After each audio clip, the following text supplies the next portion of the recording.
नमस्कार, मैं आपके साथ विभा उपाध्याय और आप देख रहे हैं न्यूज 18 बिहार झारखंड का डिजिटल प्लेटफॉर्म। देश भर में चर्चा का विषय बने हनीमून मर्डर मिस्ट्री राजा रघुवंशी हत्याकांड में मेघालय के शिलांग पुलिस को बड़ी सफलता हाथ लगी है। जी हां, पुलिस ने हत्याकांड के आरोपी विशाल को किराए पर कमरा दिलवाने वाले ब्रोकर शिलोम जेम्स को लेकर ओल्ड पलासिया, जिस नाले की चर्चा बार बार की जा रही थी, वहां पर पहुंचती है और शिलोम को नाले में उतारा जाता है। इसी जगह पर जेम्स ने पुलिस को बताया कि वो लैपटॉप फेंके गए, वो हथियार फेंके गए, जिसका इस्तेमाल इस स्ट्रेटेजी में शामिल किया गया था कि अगर हमने अंजाम नहीं दिया राजा रघुवंशी की हत्या को उस जगह पर जहां हमारी प्लानिंग है, तो फिर हथियार का इस्तेमाल भी किया जाएगा।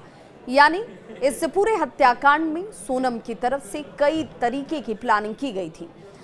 अब इन दोनों का कबूलनामा सामने है, जिसमें राज और सोनम दोनों ने इस पूरे हत्याकांड में अपनी संलिप्तता को स्वीकार कर लिया है। लेकिन जब नाले की उड़ाही की गई, जब टीम यहां पर पहुंची, तो सफेद रंग के थैले में बंद पिस्टल और सोनम के मोबाइल के अलावा कुछ दस्तावेज भी जब्त किए गए। इस बात की पुष्टि शिलांग के एसआईटी की तरफ से की गई। वहीं पिस्टल मिलने के बाद बताया ये जा रहा है कि मृतक राजा के भाई विपिन ये कह रहे हैं कि सोनम के सामान में पिस्टल जब्त की गई है और ब्रोकर जेम्स की कार से 1 लाख रुपए भी जब्त हुए, जो हवाला का पैसा हो सकता है। यानी इस दौरान हवाला के एंगल से भी क्या जांच शुरू की जाएगी।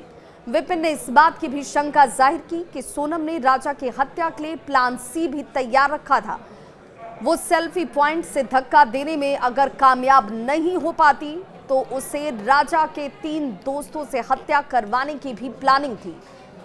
इस हत्या में उसने जिन जिन लोगों का साथ लिया, उनके अलावा भी क्या इस पूरे हत्याकांड में कोई और शख्स भी शामिल था जिसने उसे फाइनेंशियल सपोर्ट किया, इस बात की तहकीकात इस वक्त जारी है।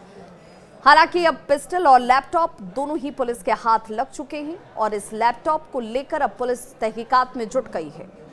पूर्वी खासी पर्वतीय क्षेत्र के पुलिस अधीक्षक विवेक सिंह ये कहते हैं कि हमने इंदौर में एक नदी से एक देशी तमंचा और 2 मैगजीन को जो बरामद किया है, वो एक महत्वपूर्ण कड़ी है।